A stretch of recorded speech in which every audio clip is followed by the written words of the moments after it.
easy, yeah. Development value.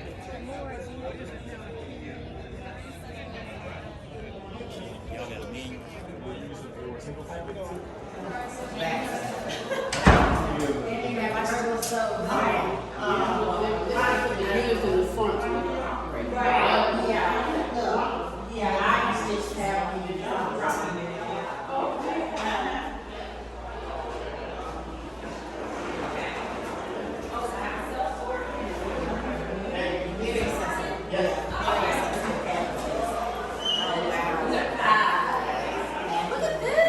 I worked with her through the CDBG funding for years, and it's just one of the pieces of funding that is popular with the fund.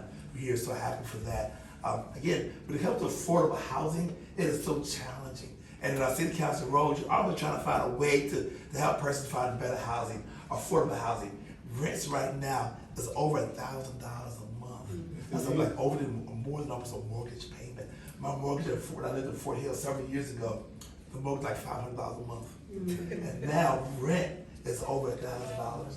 If I have a person making minimum wage, they cannot find housing. If a person has been incarcerated and come back to society, they have problems finding a job, they have problems finding a place to live because of their background. But places like this have affordable housing, persons with disabilities.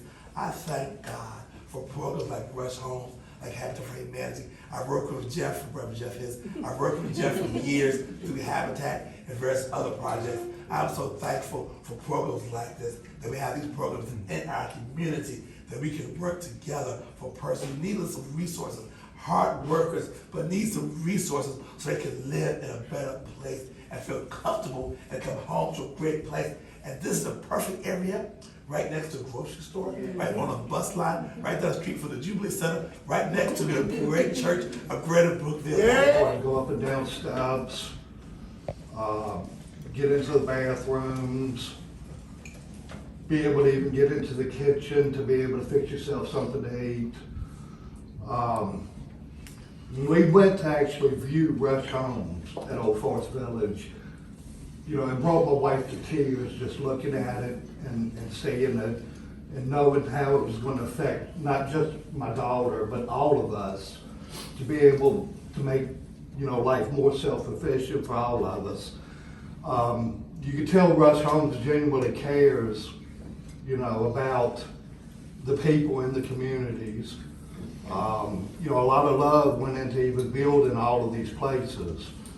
You know, they're great. You know, you're able to get in, you know, it's an open floor plan for the kitchen and living room. You're able to get around. The doorways are big enough to get in and out the bathrooms. You know, walk-in shower. You can even put your wheelchair in there. You know, it's just, you know, I can't say enough about how wonderful a place it is. Mr. Patterson came with and saw the home, and I believe you called Rodna. Did you call her on the phone? And they came, and Grace was so excited that she could finally take a shower. And Grace hadn't been able to take a shower in several months because where she was not accessible. So if you can imagine, all of us take these things for granted, right? Every day we go home, during the spring, the summer, we're outside, we're working hard, and we go in and we take a nice hot shower. And unfortunately, not every individual has that opportunity. So they moved in, there was tears. There were tears by the family. There were tears by the staff. Because this is what Rush Homes does. This is the dream that Mabel Rush had many years ago, and this is the torch that has been carried through these years.